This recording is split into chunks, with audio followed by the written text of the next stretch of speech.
Hey there.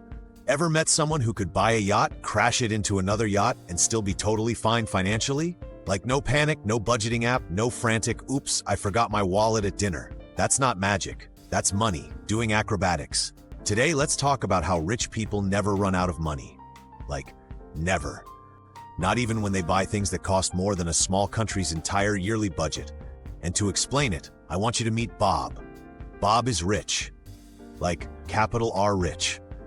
His socks probably cost more than your phone. But here's the twist. Bob doesn't spend money the way most people think. He's not walking into the bank, withdrawing $1 million in cash and just going ham on luxury stuff. Nope. Bob's secret is this. He almost never touches his money. Instead, Bob borrows against it. Let me explain with something we all understand. Cake. Imagine Bob owns this giant triple-layered chocolate cake. Each layer is made of different assets. Stocks, real estate, a business or two, maybe some Bitcoin for spice. But here's the trick. Bob doesn't eat the cake. That's what most of us do. We save a little, then spend it. A bite here, a slice there. Not Bob. Bob just borrows money using the cake as collateral, while the cake keeps growing. Let's say Bob owns $100 million in stock. Instead of selling it and paying a boatload of taxes, he calls up his private banker. Yeah, he has one of those and says, "Hey, can I borrow $10 million against my stock?" Banker says, "Sure, Bob, just pay us back slowly with a sprinkle of interest." Boom. Bob gets his $10 million. His stock stays untouched. It keeps growing. And he pays way less tax because he didn't sell anything. He borrowed. And in the rich world, borrowing is better than earning. Sounds backwards, right? But here's the kicker. The IRS and tax agencies around the world only tax income, not debt. Borrowing money doesn't count as income, which means no taxes. So while you and I work jobs, pay taxes, and dream of Friday pizza night, Bob's out here living off loans backed by assets that just keep compounding. And when Bob dies, oh, you thought taxes would catch up? Nope. Enter the step-up in basis, which sounds like a cool dance move, but is actually a huge tax loophole. Let's say Bob's $100 million in stock grew from $10 million over 30 years. If he sold it while alive, he'd pay capital gains tax on $90 million. But if he dies and passes it to his kids, the tax system resets the value of those stocks to whatever they're worth at the time of death. So Bob's kids? They inherit the full $100 million tax-free. It's like the government says, "Oh, you waited patiently until you died? Fine, you win this round." Meanwhile, average folks are paying taxes every paycheck, every sale, every time they sneeze near a grocery store. Let's go back to Bob's borrowing strategy for a sec. You might be wondering, okay, fine. I might be wondering, what happens if the market crashes and Bob's assets lose value? Wouldn't the bank panic? Good question. Bob's smart. He doesn't borrow the full value of his cake. He borrows, say, 10 to 20%. That way, even if the cake melts a little during a market dip, he still has a solid chunk left. No margin calls, no stress. Just Bob, floating in his infinity pool, probably thinking about tax havens. And oh, speaking of tax havens, rich people also park their money in places with super chill tax rules. Places where billionaires sip coconut water and governments politely look the other way. But even without going full pirate mode in the Cayman Islands, rich folks in regular countries play the system by using trusts, foundations, shell companies, and holding companies with names like Green Apple Holdings Limited, even though they don't own any apples. It's a whole universe of legal financial gymnastics. Let's bring in Alice. Alice isn't as rich as Bob, but she's clever. She just sold her startup for $5 million. Now she has a choice. A, put it in the bank, earn crumbs in interest, and let inflation nibble away at it.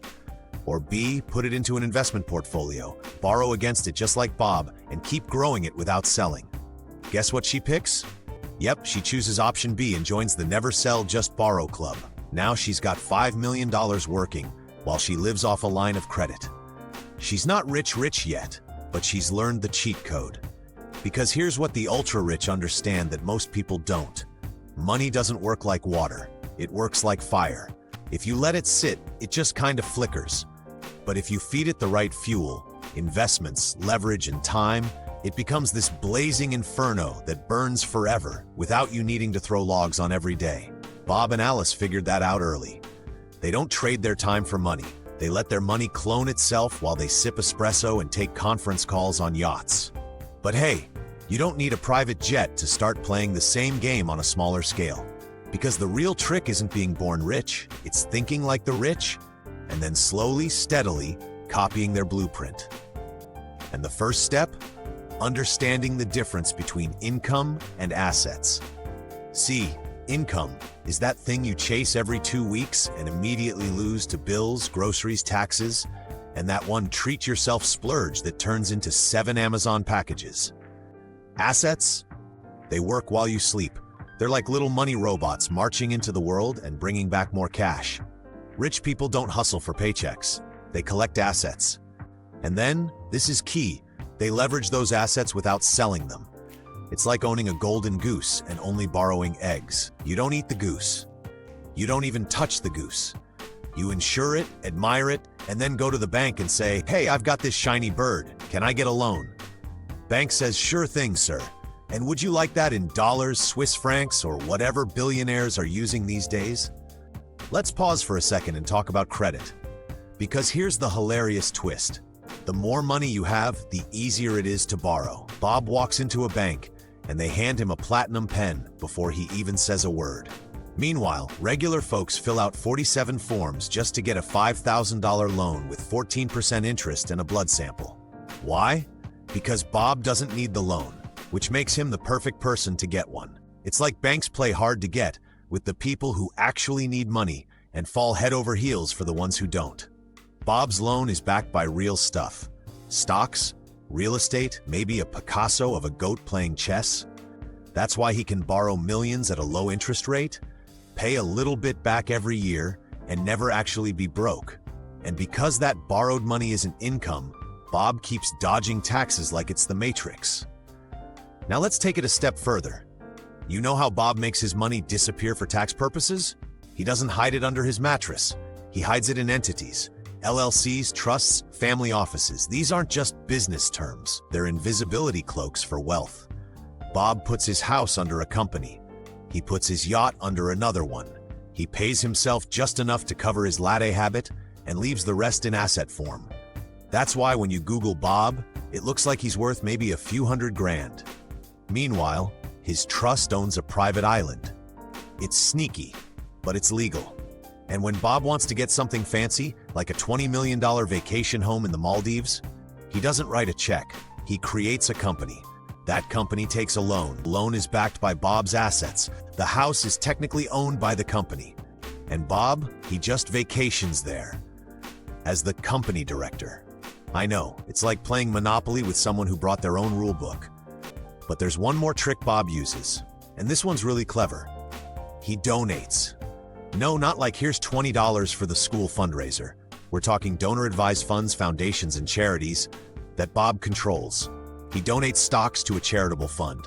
Because of that, he gets a huge tax deduction for the full market value. Then that fund, let's call it the Bob Foundation, can invest the money however it wants. And who decides what the foundation does? You guessed it, Bob. So now he's a philanthropist. He gets praised for his generosity, while his taxes vanish like socks in a dryer. Oh, and if Bob wants his kids to stay rich too, he doesn't just give them money. He sets up trusts that pay out over time, avoiding estate taxes. Or better yet, he buys life insurance with a payout so massive, it could fund a small country. That policy is held inside a trust. So when Bob eventually joins the big yacht club in the sky, the trust gets the money tax-free, and the cycle continues. Bob's great-grandkids will be rich because Bob understood the rules of the game. Now look, you don't need millions to start doing this on a smaller scale. Even a regular person can think like Bob. You start by getting rid of bad debt.